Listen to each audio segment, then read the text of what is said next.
আগের মতো এখন আর মুরাদ পাই না কাজে, বুঝছেন? পয়সা ইনকাম করে হই, কিন্তু পয়সার মুরাদ মিলে না। সৌদি আরবে পয়সা এখন হালকা হয়ে গেছে, বুঝছেন? এখানে যে টাকা ইনকাম করি এই টাকা দিয়ে কিনে চলা যায় না অনেক সময়। যাই হোক, আলহামদুলিল্লাহ। দেখেন কীভাবে পয়সা ইনকাম করি। এই যে ডিশ ফিটিং করতেছি, দেখছেন? ফিটিং করতেছি। যদি হাতের কাজ জানি না প্রবাসের মাটিতে আসেন, তাহলে হয়তো পরিবারের কষ্ট কিছু সলভ করতে পারবেন। আমি এখান থেকে বাংলার 3 থেকে 3,500 টাকা নিব। এখন আমাদের খরচ অনেক বেড়ে গেছে সৌদি আরবে। আকামার খরচ বাড়ছে, অনেকটা আকামার খরচ বেড়ে গেছে।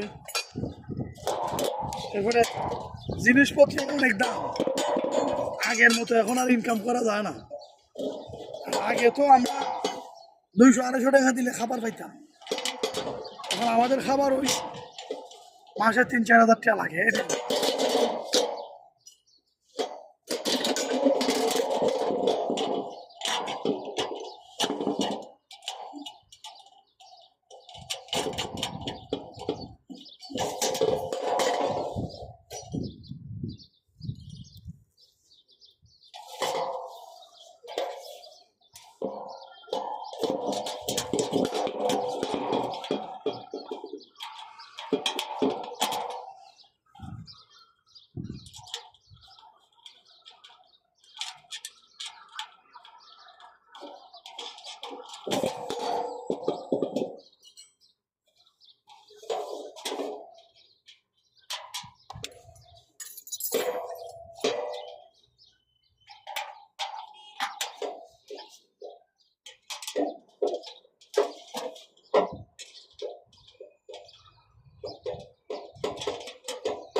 এই টাকা দিয়া পরিবারের মুখে হাসি ফোটাই, এত সুন্দর।